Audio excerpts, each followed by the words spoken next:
പഴയ പോലൊന്നുമല്ല. പണ്ടൊക്കെ ഒരു കല്യാണം എന്ന് പറഞ്ഞു കഴിഞ്ഞാൽ തലേ ദിവസം ഒരു ചെറിയൊരു ഫംഗ്ഷൻ ഉണ്ടാവും, പിറ്റേ ദിവസം കല്യാണം, പിന്നെ റിസപ്ഷൻ ഉണ്ടെങ്കിൽ ഉണ്ട്, ഇല്ലെങ്കിൽ ഇല്ല, അത്രേ ഉണ്ടായിരുന്നുള്ളൂ. പക്ഷെ ഇൻസ്റ്റാഗ്രാം ഒക്കെ ഒന്ന് സജീവമായി പിന്നെ മഞ്ഞ കല്യാണം, പച്ച കല്യാണം, നീല കല്യാണം, pool day, bride to be day, അതുപോലെ അറേബ്യൻ നൈറ്റ് എന്നൊക്കെ പറഞ്ഞ എന്തൊക്കെയോ ആഘോഷങ്ങളാണ്. ഈ തോന്നിയാസങ്ങളെല്ലാം കഴിഞ്ഞ് കല്യാണം കഴിഞ്ഞ് കഴിയുമ്പോൾ മിക്ക പെണ്ണിന്റെ വീട്ടുകാരുടെ കയ്യിലും ചെറുക്കന്റെ വീട്ടുകാരുടെ കയ്യിലും 5 പൈസ ഉണ്ടാവില്ല. ഉള്ളതെല്ലാം ഈ അനാവശ്യമായിട്ട് കല്യാണത്തിന് പൊടിച്ചു കളഞ്ഞിട്ടുണ്ടാവും. ഞാനങ്ങനെ ഒരു കമ്മ്യൂണിറ്റിയുടെ കാര്യം പറയല്ല, എന്നാലും നിങ്ങൾ ഇൻസ്റ്റാഗ്രാം നോക്കുന്ന ഒരാളാണെങ്കിൽ അല്ലെങ്കിൽ അത്യാവശ്യം സോഷ്യൽ മീഡിയയിൽ ആക്റ്റീവ് ആയിട്ടുള്ള ഒരാളാണെങ്കിൽ നിങ്ങൾക്ക് കാണാൻ സാധിക്കും ഏറ്റവും കൂടുതൽ ഈ പരിപാടികൾ കാണിക്കുന്നത് മലബാർ ഏരിയയിലുള്ള മുസ്ലിം കമ്മ്യൂണിറ്റിയിലുള്ള ആൾക്കാരാണ്. എന്നിട്ട് അത് കണ്ടിട്ട് കോപ്പി ചെയ്തിട്ട് ഒരുപാട് ആളുകൾ ഇങ്ങോട്ട് ഇത് കാണിക്കുന്നുണ്ട്. ഈ മലബാർ ഏരിയയിൽ, അതായത് മലപ്പുറം, കോഴിക്കോട്, കണ്ണൂർ, ഈ ഒരു ഏരിയയിൽ ഒരു കൾച്ചർ എനിക്ക് മനസ്സിലാക്കാൻ സാധിച്ചത്, അതായത് ആളുകളെ കാണിക്കാൻ വേണ്ടി ജീവിക്കുക എന്ന് പറയുന്ന ഒരു കൾച്ചറായിട്ട് എനിക്ക് തോന്നിയിട്ടുണ്ട്. പല കാര്യങ്ങളും എല്ലാത്തിനും അനാവശ്യത്തിനേക്കാളും ഓവറായിട്ടുള്ള ആർഭാടം ആണ് പലരും കാണിക്കുന്നത്. എന്നാൽ അതിനനുസരിച്ചുള്ള വലിയ സാമ്പത്തികമുള്ള ആളുകളാണോ? ഒന്നും ആയിരിക്കില്ല. പലരും ലോണൊക്കെ എടുത്തിട്ടാണ് ഈ വക കോപ്രായങ്ങൾ കാണിക്കുന്നത്. ഒരു 10-18 വയസ്സാകുമ്പോൾ എങ്ങനെയെങ്കിലും ഗൾഫിലേക്ക് പോകും, അവിടെ ചെന്ന് കഷ്ടപ്പെട്ട് അടിമപ്പണി ചെയ്താലും പൈസ ഉണ്ടാകും. ആ പൈസ ഉണ്ടാക്കിയിട്ട് അതിങ്ങനെ വീട്ടിലേക്ക് അയക്കും. വീട്ടുകാർ ഇതെല്ലാം ഇങ്ങനെ അടിച്ചു പൊളിച്ച് അവർക്ക് ഈ പൈസയുടെ വില ഇതുണ്ടാകുന്ന കഷ്ടപ്പാടൊന്നും അറിയില്ല. അവര് നോക്കും, ഉപ്പ ഗൾഫിലാണ്, നന്നായിട്ട് പൈസ ഉണ്ടാക്കുന്നുണ്ട്, പൈസ വരുന്നുണ്ട്, അവരിങ്ങനെ ആർഭാടത്തിന്റെ പുറത്ത് ആർഭാടമായിട്ട് ഇങ്ങനെ പോയിക്കൊണ്ടിരിക്കും. എന്നിട്ട് ഇതുപോലെയൊക്കെയുള്ള കല്യാണം വരുമ്പോൾ നല്ല പൈസ ഉള്ള ആൾക്കാർ ചെയ്യുന്നത് കണ്ടിട്ട് അത് കോപ്പി ചെയ്തിട്ട് ഇങ്ങനെ പച്ച കല്യാണം, മഞ്ഞ കല്യാണം, നീല കല്യാണം, ഹൽദിയുടെ, പൂൾ ഡേ, അറേബ്യൻ നൈറ്റ്, പാർട്ടിയുടെ എന്നൊക്കെ പറഞ്ഞിട്ട് ഈ അധ്വാനിച്ചുണ്ടാക്കുന്ന പൈസയ്ക്ക് ഇങ്ങനെ പൊടിച്ചു കളയാണ്. പൊടിച്ചു കളയെന്ന് പറഞ്ഞു കഴിഞ്ഞാൽ കാറ്റത്ത് പറത്തി വിടുന്ന പോലെ പൊടിച്ചു കളഞ്ഞോണ്ടിരിക്കുകയാണ്. ഒരു കല്യാണം കഴിയുമ്പോൾ പലരും 10, 20, 25 ലക്ഷം രൂപ കടക്കാരായി മാറുകയാണ്. കല്യാണം എന്ന് പറയുന്നത് എന്താണ്? ഒരു 2 പേരുടെ നല്ലൊരു ജീവിതം തുടങ്ങുക എന്നുള്ളതാണ് ഒരു കല്യാണം കൊണ്ട് ഉദ്ദേശിക്കുന്നത്. എന്നാൽ ഒരു കല്യാണം കഴിയുമ്പോൾ 2 കുടുംബങ്ങൾ സാമ്പത്തികമായിട്ട് നശിക്കുന്ന ഒരു അവസ്ഥയാണ് നമ്മൾ കാണുന്നത്. ഇപ്പൊ നമ്മൾ നോക്കുകയാണെങ്കിൽ, ഞാൻ നേരത്തെ പറഞ്ഞല്ലോ, ഈ പയ്യൻ ഐഫോണും ചോക്ലേറ്റ്സ് ഒക്കെ വാങ്ങിച്ചുകൊണ്ട് പോകുന്നു പറഞ്ഞല്ലോ. ഇപ്പൊ കൊടുക്കാൻ പറ്റിയ ഏറ്റവും കുറഞ്ഞൊരു ഐഫോൺ, ഒരു സാധാ ഐഫോൺ മോഡൽ എന്ന് പറഞ്ഞാൽ 50,000 രൂപ എന്നിരിക്കട്ടെ. പിന്നെ ഈ ചോക്ലേറ്റ്സ് എല്ലാം കൂടി ഒരു 10,000 രൂപയാണെന്നിരിക്കട്ടെ. ഏറ്റവും കുറഞ്ഞ ചോക്ലേറ്റ്സ് കാര്യങ്ങളെല്ലാം കൂടി ഒരു 10,000 രൂപയാണെന്നിരിക്കും. എന്നാൽ പോലും 60,000 രൂപയാണ്. പിന്നെ ഐഫോൺ മോഡൽ കൂടുന്നതനുസരിച്ചും ചോക്ലേറ്റിന്റെ പെട്ടിയുടെ എണ്ണം കൂടുന്നതനുസരിച്ചും ഈ റേറ്റ് 1 ലക്ഷം, 2 ലക്ഷം ഒക്കെ വരെ പോവാം. 2 ലക്ഷം, 3 ലക്ഷം ഒക്കെ വരെ പോവാം. വെറുതെ കുറെ അനാവശ്യമായിട്ടുള്ള ആഡംബരം, ഒരു 5-6 പെട്ടിയും അതിനകത്ത് കുറെ സാധനങ്ങൾ. നല്ല പൈസ ഉള്ള ആളുകൾക്ക് ഈ 2 ലക്ഷം, 3 ലക്ഷം എന്ന് പറയുന്നത് അവർക്ക് നിസ്സാരമായിട്ടുള്ള പൈസയാണ്. അതുകൊണ്ട് അവരെന്തേലും കാണിക്കട്ടെ. ഇത് കണ്ടിട്ട് സാധാരണ വീട്ടിലെ പയ്യന് കല്യാണം കഴിക്കാൻ പറ്റാത്ത അവസ്ഥയാണ്. നിങ്ങൾ തന്നെ ആലോചിക്കും, നിങ്ങളുടെ ഇടയിൽ എത്ര പേർക്ക്, ഒരു 25 വയസ്സിനിടയിൽ പ്രായമുള്ള ആളുകൾക്ക് ഒരു 3 ലക്ഷം രൂപയിൽ കൂടുതൽ സേവിങ്സ് ഉണ്ട്? ബാങ്കിൽ ഒരു 3 ലക്ഷം രൂപ കൂടുതൽ സേവിങ്സ് ഉണ്ട്.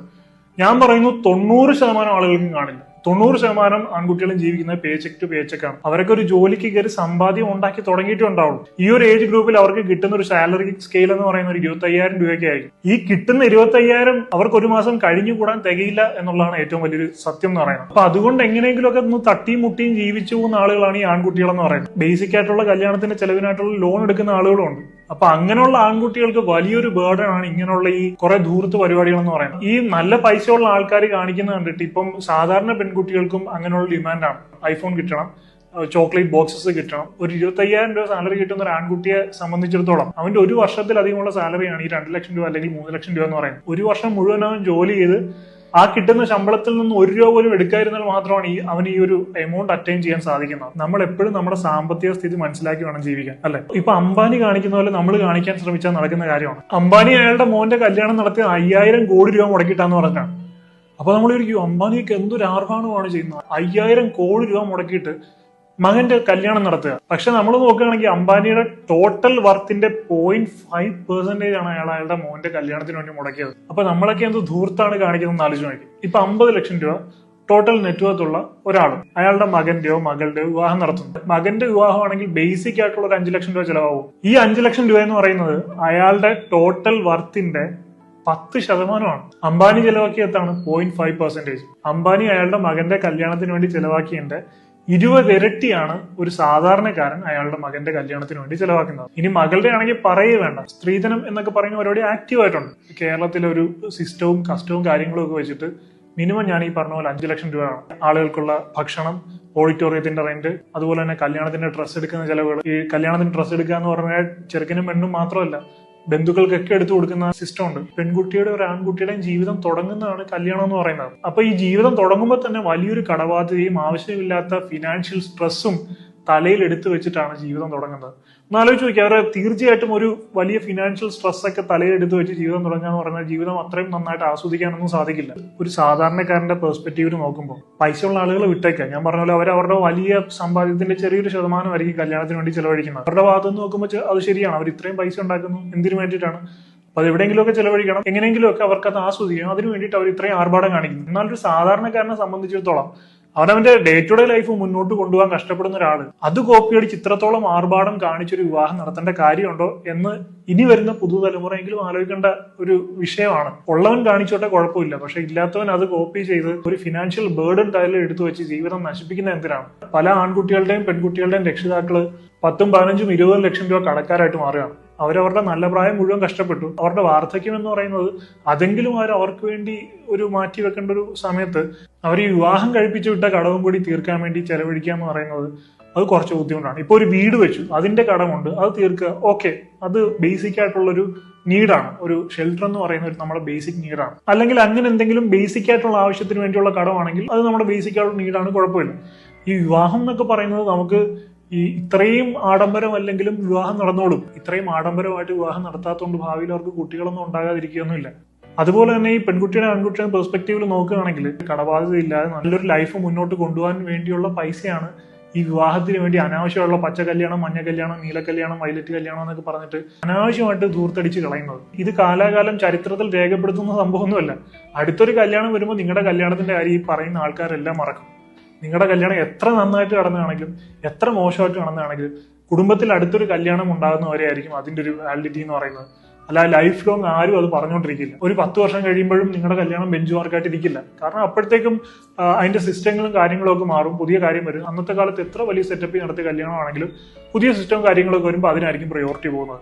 അപ്പോൾ അനാവശ്യമായിട്ട് ഇത്രയും പൈസ അടിച്ചു പൊളിച്ച് നശിപ്പിച്ച് കളയേണ്ട കാര്യമുണ്ടോ എന്ന് തീർച്ചയായിട്ടും ആലോചിക്കാം. നമ്മുടെ ജീവിതം നല്ല രീതിയിൽ മുന്നോട്ട് കൊണ്ടുപോകാനായിട്ട് നമുക്ക് ആ പൈസ ഉപയോഗിക്കാം. ബേസിക് ആയിട്ട് ഡീസെന്റ് ആയിട്ട് കല്യാണം നടത്തുക, അനാവശ്യമായിട്ടുള്ള ഈ പച്ച, മഞ്ഞ, നീല കല്യാണം എന്നൊക്കെ പറഞ്ഞ അനാവശ്യമായിട്ടുള്ള ഒരാഴ്ച നീണ്ടേക്കുന്ന ഒരു മാരത്തോൺ ഫെസ്റ്റിവലൊക്കെ ഒഴിവാക്കിയിട്ട് അതേസമയം ഈ അനാവശ്യമായിട്ടുള്ള കാര്യങ്ങൾ ഒഴിവാക്കി അത് സേവ് ചെയ്ത് വെക്കുകയാണെങ്കിൽ അവരുടെ ജീവിതം തുടങ്ങുമ്പോൾ അതിന് പ്രധാനപ്പെട്ട കാര്യങ്ങൾക്ക് വേണ്ടിയിട്ട് അവർക്ക് ചെലവഴിക്കാം. ആ ന്യൂലി മാരീഡ് കപ്പിൾസിന് ഒരു ലോങ് ട്രിപ്പ് പോവാം, അവർ തമ്മിലുള്ള ബോണ്ട് കൂട്ടാനും അവർ തമ്മിലുള്ള അണ്ടർസ്റ്റാൻഡിങ് വർദ്ധിപ്പിക്കാനും അതൊക്കെ വളരെ ഹെൽപ്ഫുൾ ആയിരിക്കും. തീർച്ചയായിട്ടും അത് വർത്ത് ഇൻവെസ്റ്റിംഗ് ആണ്. അതേസമയം നിങ്ങളൊന്ന് ആലോചിക്കും, പലതരത്തിലുള്ള ഇത്രയും ആഡംബരമായിട്ട് ലക്ഷങ്ങൾ പൊടിച്ചു കളഞ്ഞ് കല്യാണം കഴിഞ്ഞിട്ട് 1 മാസം പോലും തികയ്ക്കാതെ ഡൈവോഴ്സ് ആവുന്ന ഒരുപാട് പേരുണ്ട്. ഇപ്പൊ നിങ്ങൾ പല മാട്രിമോണി സൈറ്റും തന്നെ നോക്കുകയാണെങ്കിൽ നിക്കാഹ് ഡിവോഴ്സ് എന്ന് പറഞ്ഞാൽ നിങ്ങൾക്ക് വളരെയധികം പ്രൊഫൈൽസ് കാണാം. അതിൽ ഏറ്റവും കൂടുതൽ മലബാർ സൈഡിൽ നിന്ന് തന്നെയാണ് കണ്ടിട്ടുള്ളത്. അപ്പൊ കല്യാണം ആഡംബരമായിട്ട് നടത്തുക എന്നുള്ളതല്ല, അവരുമായിട്ട് നല്ലൊരു ലൈഫ് ജേർണി ബിൽഡ് ചെയ്യാൻ ശ്രമിക്കുക, അതിനൊക്കെ വേണ്ടിയിട്ടാണ് പരിശ്രമിക്കേണ്ടത്. അല്ല ഇത്രയും ആഡംബരം കാണിച്ച് നാട്ടുകാരെ ബോധിപ്പിച്ച് കുറെ പൈസ പൊടിച്ച് കളഞ്ഞ് കല്യാണം കഴിഞ്ഞിട്ട് ഇവര് തമ്മിൽ ഒരു മാച്ചും ഇല്ല, ദിവസവും അടിയാണെങ്കിൽ നരകതുല്യമായിട്ടുള്ള ജീവിതമായിരിക്കും. ഇപ്പൊ നിങ്ങൾ തന്നെ കാണുന്നുണ്ട്, പല പെൺകുട്ടികൾ ആത്മഹത്യ ചെയ്യുന്ന ന്യൂസുകൾ കാണുന്നുണ്ട്. വീട്ടുകാർ ഇതുപോലെ വളരെ ആഡംബരമായിട്ടൊക്കെ നടത്തിയിട്ടുള്ള കല്യാണമാണ്. കൊടുത്ത കാർ ഇഷ്ടപ്പെട്ടില്ല എന്ന് പറഞ്ഞിട്ട് ടോർച്ചർ ചെയ്ത ആളുടെ കാര്യമൊക്കെ ന്യൂസിൽ നമ്മൾ കണ്ടതാണ്. ഇങ്ങനെയൊക്കെയുള്ള പല കാര്യങ്ങൾ കാണുകയും കേൾക്കുകയും ചെയ്യുന്നതുകൊണ്ട് ഇപ്പൊ പെൺകുട്ടികൾക്കും ആൺകുട്ടികൾക്കും കല്യാണം കഴിക്കാൻ തന്നെ ഇൻട്രസ്റ്റ് ഇല്ലാതിരിക്കുകയാണ്. കല്യാണം എന്ന് പറയുമ്പോൾ തന്നെ അവർക്കൊരു ട്രോമ പോലെ വന്നിരിക്കുകയാണ്. വലിയ സ്ത്രീധനം വാങ്ങിക്കാതെ സ്ത്രീധനം വേണമെന്നൊക്കെ പറഞ്ഞ് കല്യാണം കഴിക്കുന്നതാണെങ്കിൽ പെൺകുട്ടി ഇതുപോലെ ഐഫോൺ വേണം, 10 ബോക്സ് ചോക്ലേറ്റ് വേണം എന്നൊക്കെ ഡിമാൻഡ് ചെയ്യുകയാണെങ്കിൽ ചിലപ്പോൾ 25,000 രൂപയ്ക്ക് ഏതെങ്കിലും കമ്പനി ജോലി ചെയ്യുന്ന ഒരു പാവപ്പെട്ടവനായിരിക്കും. അത് കേൾക്കുമ്പോൾ തന്നെ അവന്റെ നെഞ്ചിടിക്കും. സോ ഉള്ളവൻ പലതും കാണിക്കും, അത് കണ്ടിട്ട് ഇല്ലാത്തവൻ അതുപോലെ ചാടാൻ നോക്കിക്കഴിഞ്ഞാൽ ജീവിതം ലോക പരാജയമായിട്ട് മാറും. സോ നമ്മൾ ചിന്തിക്കുക, നമ്മൾ എവിടെയാണ് നിൽക്കുന്നത്, നമ്മുടെ കേപ്പബിലിറ്റി എന്താണ്. ലൈഫ് ലോങ് ഒരു കടബാധ്യത ഉണ്ടാക്കി വെച്ചിട്ട് അത് തീർക്കാൻ വേണ്ടി നശിപ്പിച്ച് കളയേണ്ടതല്ല നമ്മുടെ ജീവിതം. നമുക്ക് നമ്മുടെ ജീവിതം ജീവിച്ചു കഴിയുമ്പോൾ എന്തെങ്കിലുമൊക്കെ വർത്ത് ആയിരുന്നു എന്ന് നമുക്ക് തോന്നണം. ഇത്രയും ആഡംബരം നടത്തി ഒരു കല്യാണം നടത്തിയിട്ട് അവസാനം അത് ഫെയിലിയർ ആയി കഴിഞ്ഞാൽ നമ്മുടെ ലൈഫ് തന്നെ ഒരു ഫെയിലിയർ ആണെന്ന് ചിലപ്പോൾ നമുക്ക് തോന്നിപ്പോകും. അതേസമയം രജിസ്റ്റർ മാരേജ് ചെയ്ത ആളാണെങ്കിൽ പോലും നല്ലൊരു പാർട്ണറായിട്ട് ലൈഫ് ലോങ് അവർ ഹാപ്പി ആയിട്ട് പരസ്പരം മനസ്സിലാക്കി നല്ല രീതിയിൽ പോവുകയാണെങ്കിൽ അതിന് പകരം വെക്കാൻ മറ്റൊന്നുമില്ല.